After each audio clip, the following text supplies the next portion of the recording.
What is up, guys? Welcome back to S3M2 Football and welcome to today's football preview video. It is time for a Super Sunday clash in the English Premier League later this weekend. So please join me as I talk just a little bit about the fixture that is kicking off this Sunday on the 31st of August at Anfield. For this one, Premier League giants Liverpool host fellow Premier League giants Arsenal.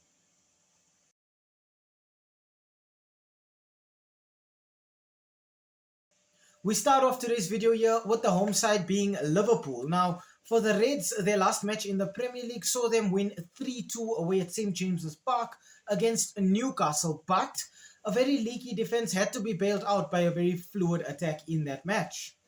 The first player that I have to talk about for Liverpool in this game has got to be French centre-forward Hugo Ekitike. In 3 appearances, he has 3 goals and 1 assist, and I think he'll be functioning as the target man for Arne Slot's team. This is a player who's very quick, he's very energetic, and for me, he operates as a very dynamic and constantly moving centre-forward. In the midfield for Liverpool, I want to talk about Dutch defensive midfielder Ryan Gravenberch. In 1 appearance, he has just 1 goal, but for me, Gravenberch is a box-to-box midfielder in the setup. He's a player who's got a lot of stamina, he's got a lot of aggression, and he's that kind of player that they'll be looking to just police the midfield for Liverpool. At the heart of the defense for the Reds, I want to talk about French centre-back Ibrahima Konate. In 3 appearances, Konate has no goals or assists, but when I look at him, I see the defensive wall for Liverpool. This is a player who's very strong, he's very physically imposing, and he's a phenomenal tackler. He's that kind of player you look to just be able to win the ball back for you in those defensive areas. Tactically for Liverpool, coach Arne Slot wants his team to play on the counter-attack. Liverpool like to use their wings, they like to go out wide, stretch the opposition, and then cut in and take chances that way. To that end, we will see this team lining up in a 4-2-3-1 formation. Liverpool do seem to be very leaky at the back, but they're able to overwhelm the opposition with sheer attacking ability. Players like Mohamed Salah, Federico Chiesa, Cody Gakpo, and Ekitike are all so quick and are constantly moving off the ball, creating space for those midfielders to operate in and then create those goal-scoring opportunities for them.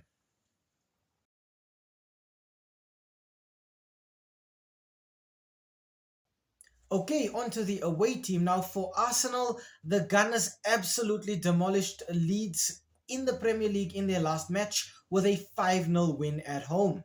That does see this team at the summit of the Premier League table, and they'll be hoping to stay there for as long as possible. The first player I have to talk about for Arsenal is going to be Swedish centre-forward Viktor Gyökeres.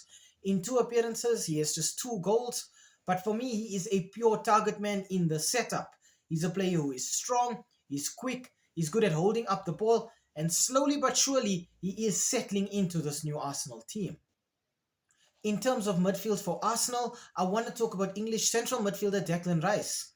In 2 appearances, he has yet to score or assist, but for me, when I look at Declan Rice, I see the midfield engine at Arsenal. This is a player who has great stamina levels, he's got a phenomenal work rate, and he brings so much utility to this Arsenal team.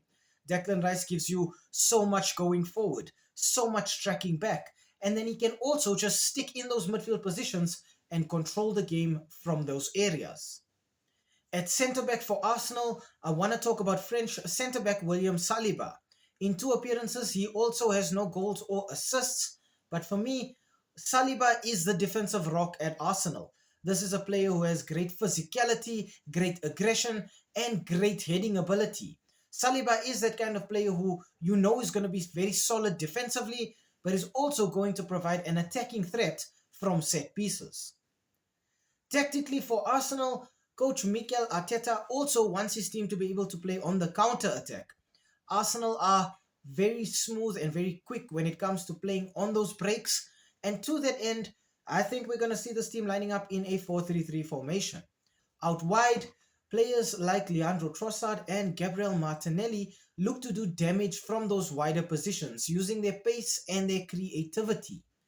Arsenal are also a major threat from set pieces. Massive defenders like Saliba and Gabriel are always using their exceptional aerial ability to be able to score goals from corners and free kicks.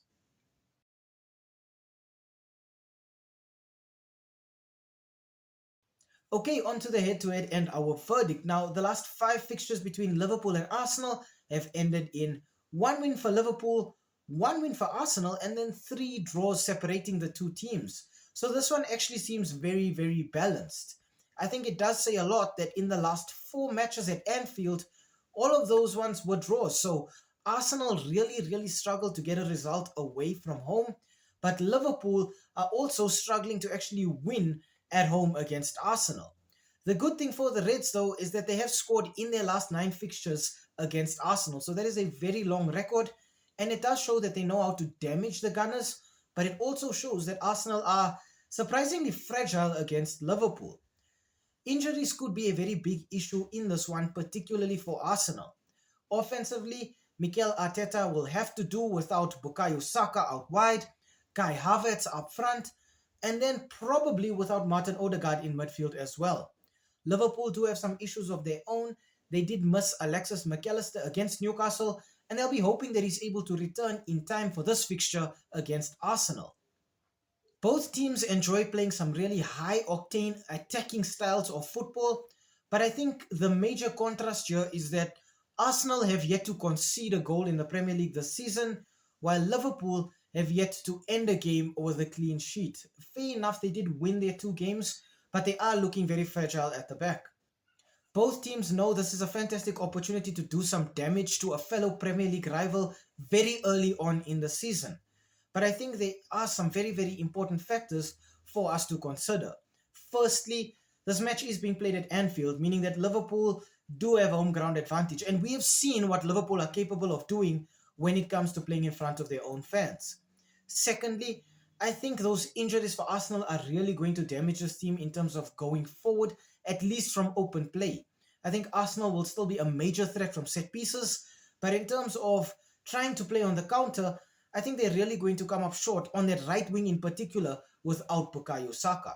For Liverpool, defensively they know they are not stable right now, but offensively they know that this team has found an entirely different gear that they can now go into. They have newer players, they have exciting players with new ideas, and it just looks like it's gelling very, very well for Arne Slot's team. I do think both teams will score here. I think Liverpool are still very fragile at the back, but I think they do have the ability to just score goals as well. I think the big thing though is how many goals are scored.